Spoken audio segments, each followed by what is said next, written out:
നമസ്കാരം, welcome to digital planet. ഇന്നത്തെ എൻ്റെ വീഡിയോയിൽ അസിസ്റ്റന്റ് ലോക്കോ പൈലറ്റ് റിക്രൂട്ട്മെന്റ് നോട്ടിഫിക്കേഷന്റെ പ്രധാന വിവരങ്ങളാണ് ഉൾപ്പെടുത്തിയിരിക്കുന്നത്. വീഡിയോ മുഴുവനായിട്ട് കാണുക. ഇഷ്ടപ്പെട്ടെങ്കിൽ ലൈക്ക് ചെയ്യാനും ഷെയർ ചെയ്യാനും സബ്സ്ക്രൈബ് ചെയ്യാനും മറക്കരുത്. അപ്പോൾ ആദ്യം തന്നെ നമുക്ക് ഇമ്പോർട്ടൻറ്റ് ഡേറ്റ്സ് നോക്കാം. അപ്പോൾ ജോബിന്റെ പ്രഖ്യാപനം ഉണ്ടായത് 29/3/2025 എംപ്ലോയ്മെന്റ് ന്യൂസ് വന്നത്. അതേപോലെ ഓൺലൈൻ അപേക്ഷ തുടങ്ങുന്നത് 12/4/2025 അതേപോലെ അപേക്ഷ സമർപ്പിക്കാനുള്ള ലാസ്റ്റ് ഡേറ്റ് 11/5/2025 രാത്രി 11:59 വരെ അപേക്ഷിക്കാം. ഇനി അപേക്ഷാ ഫീസ് അടയ്ക്കാനുള്ള അവസാന തീയതി 13/5/2025 രാത്രി 11:59 വരെ. അപേക്ഷയിൽ തിരുത്തൽ ചെയ്യാനാകുന്ന ദിവസം 14/5/2025 മുതൽ 23/5/2025 വരെ നമുക്ക് അപേക്ഷയിൽ തിരുത്തലുകൾ വരുത്താൻ സാധിക്കും. ഇനി ജോലിയുടെ വിശദാംശങ്ങൾ നോക്കുകയാണെങ്കിൽ നമുക്കറിയാം, പോസ്റ്റ് അസിസ്റ്റന്റ് ലോക്കോ പൈലറ്റ് ആണ്. ALP ശമ്പള നിലവാരം വന്നിട്ട് ലെവൽ 2 7 CPC ലെവൽ 2 ആണ്. ആദേശ ഫസ്റ്റ് ഇനിഷ്യൽ പേയ്മെന്റ് എന്ന് പറയുന്നത് 19,900 ആണ്. നെക്സ്റ്റ് നമ്മുടെ പരിധി എന്ന് പറയുന്നത് 18-നും 30 വയസ്സിനും ഇടയിലായിരിക്കണം. മൊത്തം ഒഴിവുകൾ 9,970 ആണ്. ഇനി നെക്സ്റ്റ് ആയിട്ട് കുറച്ച് ഇൻസ്ട്രക്ഷൻസ് പറഞ്ഞിട്ടുണ്ട് കാൻഡിഡേറ്റ്സിന് വേണ്ടിയിട്ടുള്ള. ആദ്യമായിട്ട് നമുക്ക് നോട്ടിഫിക്കേഷൻ പൂർണ്ണമായി വായിച്ച ശേഷം മാത്രം അപേക്ഷിക്കേണ്ടതാണെന്നാണ് പറഞ്ഞിരിക്കുന്നത്. അതേപോലെ അപേക്ഷിക്കുമ്പോൾ നമുക്ക് വേണ്ട വിദ്യാഭ്യാസ യോഗ്യതകളും ടെക്നിക്കൽ യോഗ്യതകളും ഉണ്ടെന്ന് ഉറപ്പുവരുത്തുക. അതേപോലെ ഈ ഫൈനൽ റിസൾട്ട് കാത്തിരിക്കുന്നവരാണെങ്കിൽ അവർക്ക് അപേക്ഷിക്കാനാവില്ല. ഓൺലൈൻ വഴി മാത്രം അപേക്ഷിക്കുക. അതേപോലെ തന്നെ ഒരു RRB മാത്രം തിരഞ്ഞെടുക്കുക. അതേപോലെ തന്നെ നമ്മുടെ ഫോൺ നമ്പറും ഇമെയിൽ IDയും എപ്പോഴും ആക്റ്റീവ് ആയിരിക്കണം, കാരണം അതിലൂടെ ആയിരിക്കും എല്ലാ വിവരങ്ങളും നൽകുക. മെഡിക്കൽ ഫിറ്റ്നസ് നിർബന്ധമാണ്. അതേപോലെ SC ST OBC EWS പോലുള്ള റിസർവേഷൻ ക്ലെയിമുകൾ 11/5/2025 മുൻപ് നിലവിലുള്ളതായിരിക്കണം. 2024 ഇന്ത്യൻ റെയിൽവേസിന്റെ ഏതെങ്കിലും RRB നോട്ടിഫിക്കേഷന് അപേക്ഷ നൽകിയവരാണെങ്കിൽ അവർ പുതുതായിട്ട് ഒരു അക്കൗണ്ട് ക്രിയേറ്റ് ചെയ്യേണ്ടതില്ല. പഴയത് തന്നെ ഉപയോഗിച്ച് ലോഗിൻ ചെയ്ത് നമുക്ക് പുതുതായിട്ട് എന്ത് നൽകാം? അപേക്ഷ നൽകാം. പക്ഷേ പുതിയതായിട്ടുള്ള ആളുകളാണെങ്കിൽ അവർ അക്കൗണ്ട് ക്രിയേറ്റ് ചെയ്യണം. അതേപോലെ അക്കൗണ്ട് ക്രിയേറ്റ് ചെയ്യുമ്പോൾ ശ്രദ്ധിക്കേണ്ട കാര്യങ്ങൾ നോക്കുകയാണെങ്കിൽ ഒറ്റത്തവണ മാത്രം ക്രിയേറ്റ് ചെയ്യാവുന്ന ഒരു അക്കൗണ്ടാണിത്. അതുകൊണ്ട് ഈ താഴെ കാണിക്കുന്ന അല്ലെങ്കിൽ താഴെ പറഞ്ഞ 12 വിവരങ്ങൾ നമുക്ക് ഒരിക്കലും മാറ്റാനായിട്ട് കഴിയില്ല. അതായത് mobile number, email ID, name ഇപ്പം കാൻഡിഡേറ്റിന്റെ ആയാലും ഫാദർ മദർ, ഇവിടെ നെയിം, അതേപോലെ gender, nationality, date of birth, 10th class roll number, 10th certificate serial number, 10th certificate date, EKYC അതുപോലെയുള്ള കാര്യങ്ങളൊന്നും നമുക്ക് തിരുത്താൻ കഴിയില്ല. അതുകൊണ്ട് വളരെ ശ്രദ്ധയോടെ വേണം ഫോമിൽ ഫില്ല് ചെയ്യേണ്ടത്. അതേപോലെ അക്കൗണ്ട് ക്രിയേറ്റ് ചെയ്യുന്ന സമയത്ത് അല്ലെങ്കിൽ അപേക്ഷയിൽ വിവരങ്ങൾ നമുക്ക് ഫില്ല് ചെയ്യുമ്പോൾ ആധാർ ഉപയോഗിച്ച് നമുക്ക് ഐഡന്റിറ്റി ചെയ്യാനായിട്ട് സാധിക്കും. അതേപോലെ മെയ് 13-നകം അപേക്ഷാ ഫീസ് അടയ്ക്കണമെന്നാണ് നെക്സ്റ്റ് പറഞ്ഞിരിക്കുന്നത്. മെയ് 13-നകം അപേക്ഷാ ഫീസ് അടയ്ക്കുക. മെയ് 14 മുതൽ മെയ് 23 വരെ 250 രൂപ ഫീസ് നൽകി നമുക്ക് അപേക്ഷയിൽ ചെറിയ മാറ്റങ്ങളൊക്കെ വരുത്താനായിട്ട് സാധിക്കും. എന്നാൽ നമ്മുടെ നമ്മൾ അക്കൗണ്ട് ക്രിയേറ്റ് ചെയ്ത സമയത്ത് കൊടുത്ത കാര്യങ്ങളുണ്ടല്ലോ, അതും പിന്നെ RRB തിരഞ്ഞെടുത്ത കാര്യത്തിൽ നമുക്ക് മാറ്റങ്ങളൊന്നും വരുത്താനായിട്ട് സാധിക്കില്ല. നെക്സ്റ്റ് പറഞ്ഞിരിക്കുന്നത് എക്സാം സ്റ്റേജസ് ആണ്. First computer based test 1 CBT 1. ഇതൊരു ക്വാളിഫയിങ് ടെസ്റ്റ് ആണ്. ഇതിൽ പാസ്സായാൽ മാത്രമേ CBT 2 പോകാനായിട്ട് സാധിക്കുകയുള്ളൂ. അത് നെഗറ്റീവ് മാർക്കുണ്ട്.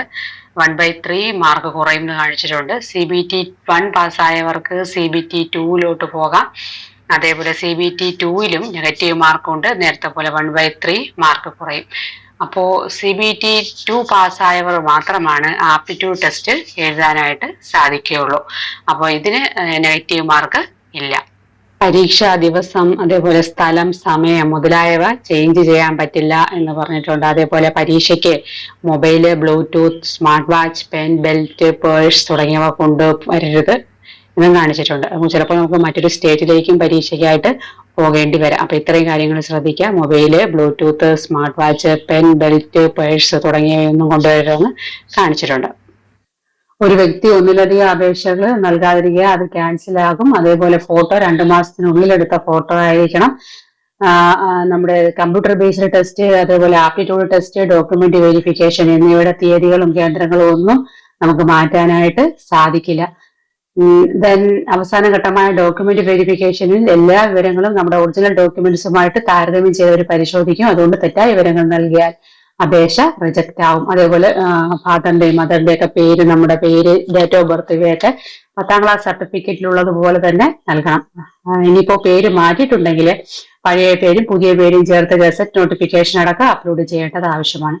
അപ്പോൾ നെക്സ്റ്റ് പറഞ്ഞിരിക്കുന്നത് ട്രാവൽ ഫെസിലിറ്റിയെ കുറിച്ചാണ്. SC/ST കാൻഡിഡേറ്റ്സിനുള്ള SC/ST വിഭാഗക്കാർക്ക് സ്ലീപ്പർ ക്ലാസ് ട്രെയിൻ പാസ് സൗജന്യമായിട്ട് ലഭിക്കും. അത് അപേക്ഷയിൽ ഓപ്ഷൻ നൽകിയാൽ മാത്രമേ ലഭിക്കുകയുള്ളൂ. അതുകൊണ്ട് തന്നെ ട്രെയിൻ യാത്രയ്ക്കിടെ നമ്മുടെ ഒറിജിനൽ കമ്മ്യൂണിറ്റി സർട്ടിഫിക്കറ്റ് കൂടി കരുതേണ്ടതാണ്.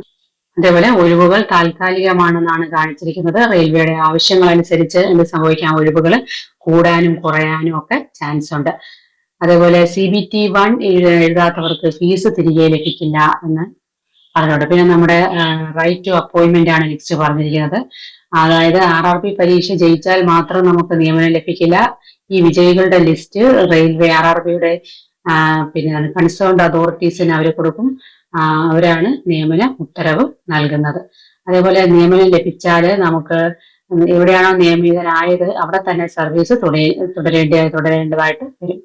അല്ലാതെ സ്വന്തം ഇഷ്ടപ്രകാരമുള്ള റെയിൽവേ യൂണിറ്റിലേക്കുള്ള സ്ഥലം മാറ്റം 5 മുതൽ 10 വർഷം വരെ സാധിക്കില്ല.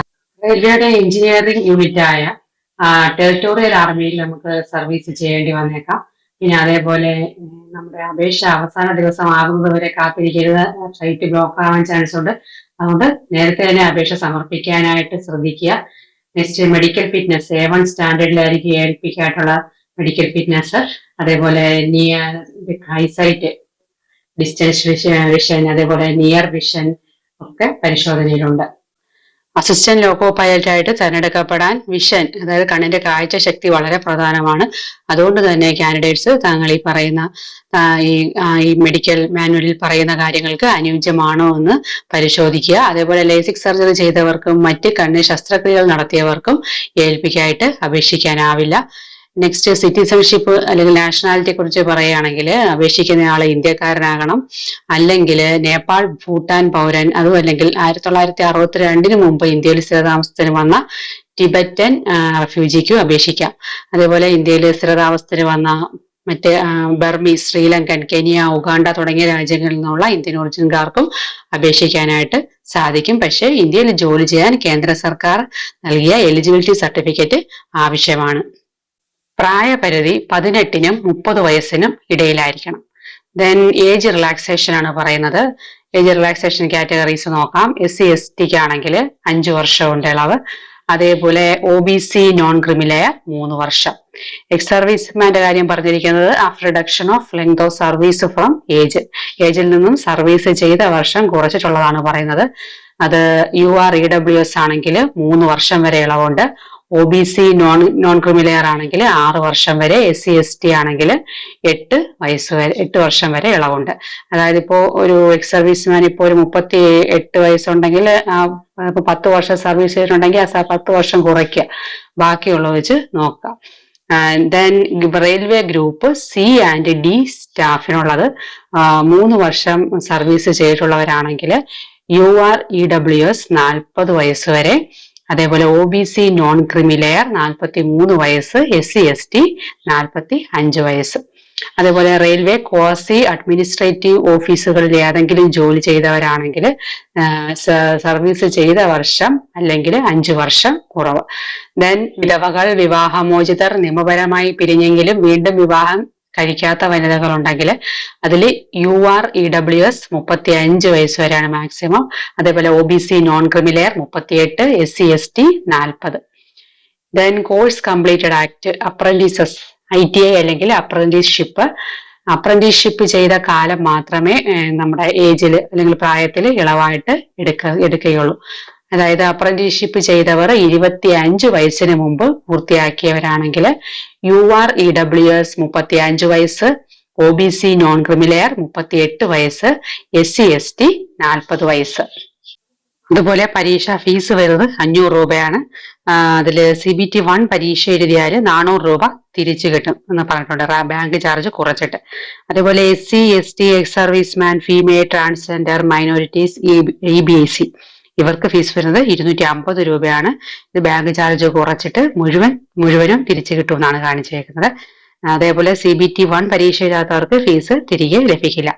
ഫീ പേയ്മെന്റ് നമുക്ക് ഓൺലൈൻ വഴി നടത്താം. Internet banking, debit, credit card, UPI മുഖേനയൊക്കെ നമുക്ക് ഓൺലൈൻ വഴി ഫീസ് അടയ്ക്കാനായിട്ട് സാധിക്കും. ഇനി നമുക്ക് റിക്രൂട്ട്മെന്റ് പ്രോസസ്സ് നോക്കാം. ഒരാൾക്ക് ഒരു RRBയിലേക്ക് മാത്രം അപ്ലൈ ചെയ്യാൻ സാധിക്കുള്ളൂ. ഒന്നിലധികം അപേക്ഷകൾ സ്വീകരിക്കില്ല. റിക്രൂട്ട്മെന്റ് ഘട്ടങ്ങൾ വരുന്നത് CBT1 screening test, then CBT2, then aptitude test, അതിനുശേഷം document verification, last medical exam. അങ്ങനെയാണ് റിക്രൂട്ട്മെന്റിന്റെ പ്രോസസ്സ് വരുന്നത്. അതേപോലെ CBT1 സ്ക്രീനിങ് ടെസ്റ്റിൽ സിലബസ് എന്ന് പറയുന്നത് maths, mental ability, general science എന്ന് പറയുമ്പോൾ 10th standard physics, chemistry, biology അടിസ്ഥാനമാക്കിയിട്ട്, അതേപോലെ ജനറൽ അവയർനെസ്, അതിൽ കറണ്ട് അഫയേഴ്സ്, സ്പോർട്സ്, പൊളിറ്റിക്സ് മുതലായവ. അതേപോലെ CBT2 ആണ് മെയിൻ ടെസ്റ്റ്. അതിൽ രണ്ട് പാർട്ടുണ്ട്, part A, part B. Part എയിലെ സിലബസ് എന്ന് പറയുന്നത് മാത്സ്, റീസണിങ്, അതേപോലെ basic science and engineering. Part ബിയില് ട്രേഡ് സ്പെസിഫിക് ക്വസ്റ്റ്യൻ ആയിരിക്കും ആസ് പെർ DGT സിലബസ് അനുസരിച്ചുള്ള trade specific questions as per DGT syllabus. Then final selection CBT2 part എയും അതേപോലെ നമ്മുടെ ആപ്റ്റിറ്റ്യൂഡ് ടെസ്റ്റും അടിസ്ഥാനമാക്കിയാണ് ഫൈനൽ സെലക്ഷൻ വരുന്നത്. CBT2 പരീക്ഷയ്ക്ക് 2 പാർട്ടുണ്ട്, പാർട്ട് എയും പാർട്ട് ബിയും. അപ്പൊ പാർട്ട് എയുടെ സിലബസ് ഞാൻ പറഞ്ഞു. പാർട്ട് ബി എന്ന് പറയുന്നത് ഒരു ക്വാളിഫയിങ് ടെസ്റ്റ് ആണ്. ഇതിലെ സിലബസ് എന്ന് പറയുന്നത് ITI അല്ലെങ്കിൽ ട്രേഡ് അപ്രന്റീസ്ഷിപ്പ് ഉള്ളവർക്ക് അവരുടെ ട്രേഡ് സിലബസ്, മറിച്ച് ഡിഗ്രി അല്ലെങ്കിൽ ഡിപ്ലോമ ഉള്ളവർക്ക് അവരുടെ എഞ്ചിനീയറിംഗ് ബ്രാഞ്ച് അനുസരിച്ച് ട്രേഡ് തിരഞ്ഞെടുക്കാനായിട്ട് സാധിക്കും. നെക്സ്റ്റ് പറഞ്ഞിരിക്കുന്നത് ക്വാളിഫിക്കേഷൻ ആണ്. അപേക്ഷിക്കാൻ വേണ്ട ക്വാളിഫിക്കേഷൻ എന്തൊക്കെയാണെന്ന് നോക്കാം. 10ാം ക്ലാസ് പാസ്സായിരിക്കണം. അതിനുശേഷം NCVT അല്ലെങ്കിൽ SCVT അംഗീകരിച്ച സ്ഥാപനത്തിൽ നിന്നും ഫിറ്റർ, ഇലക്ട്രീഷ്യൻ, ഇൻസ്ട്രുമെന്റ് മെക്കാനിക്, അതേപോലെ millwright, maintenance mechanic radio and TV, electronics mechanic motor vehicle, അതേപോലെ wireman, tractor mechanic, armature and coil winder, mechanic diesel, heat engine, turner, machinist, refrigeration and air conditioning mechanic ഇതുപോലുള്ള ട്രേഡുകളിൽ ITI യോഗ്യത ഉണ്ടായിരിക്കണം. അല്ലെങ്കിൽ act apprenticeship പൂർത്തിയാക്കിയിട്ടുള്ളവർക്കും ഈ ട്രേഡുകളിൽ അപേക്ഷിക്കാം. Next diploma അല്ലെങ്കിൽ engineering degree വഴിയൊക്കെ യോഗ്യതയുള്ളവർക്ക് ഇതേപോലെ തന്നെ 10ാം ക്ലാസ് പാസ്സായിരിക്കണം, പ്ലസ് 3 വർഷത്തെ ഡിപ്ലോമ ഏതെങ്കിലും ഒരു സ്ട്രീമിൽ, അതായത് mechanical engineering, electrical engineering, electronics engineering, automobile engineering അല്ലെങ്കിൽ ഇവയുടെ കോമ്പിനേഷൻ കോഴ്സുകൾ പാസ്സായിരിക്കണം. അല്ലെങ്കിൽ ഇത്തരത്തിലുള്ള എഞ്ചിനീയറിംഗ് വിഭാഗങ്ങളിലുള്ള ബിരുദമുള്ളവർക്കും അല്ലെങ്കിൽ ഡിഗ്രി ഉള്ളവർക്കും യോഗ്യതയുണ്ട്. അതായത് ഡിപ്ലോമയ്ക്ക് പകരം ഡിഗ്രി ഉണ്ടെങ്കിലും അപേക്ഷിക്കാനായിട്ട് സാധിക്കും. അപ്പോൾ അപേക്ഷ സമർപ്പിക്കേണ്ട അവസാന തീയതി 11/5/2025 ആണ്. അതിന് മുമ്പായിട്ട് തന്നെ അപേക്ഷ സമർപ്പിക്കുക. ലാസ്റ്റ് ഡേറ്റ് വരെ കാത്തിരുന്നാൽ നമ്മുടെ സൈറ്റ് ബ്ലോക്ക് ആവാനായിട്ട് ചാൻസ് ഉണ്ട്. അപ്പോൾ വീഡിയോ ഉപകാരപ്പെട്ടു എന്ന് കരുതുന്നു. ഇഷ്ടപ്പെട്ടെങ്കിൽ ലൈക്ക് ചെയ്യാനും ഷെയർ ചെയ്യാനും സബ്സ്ക്രൈബ് ചെയ്യാനും മറക്കരുത്. നമുക്ക് മറ്റൊരു വീഡിയോയുമായിട്ട് വീണ്ടും കാണാം.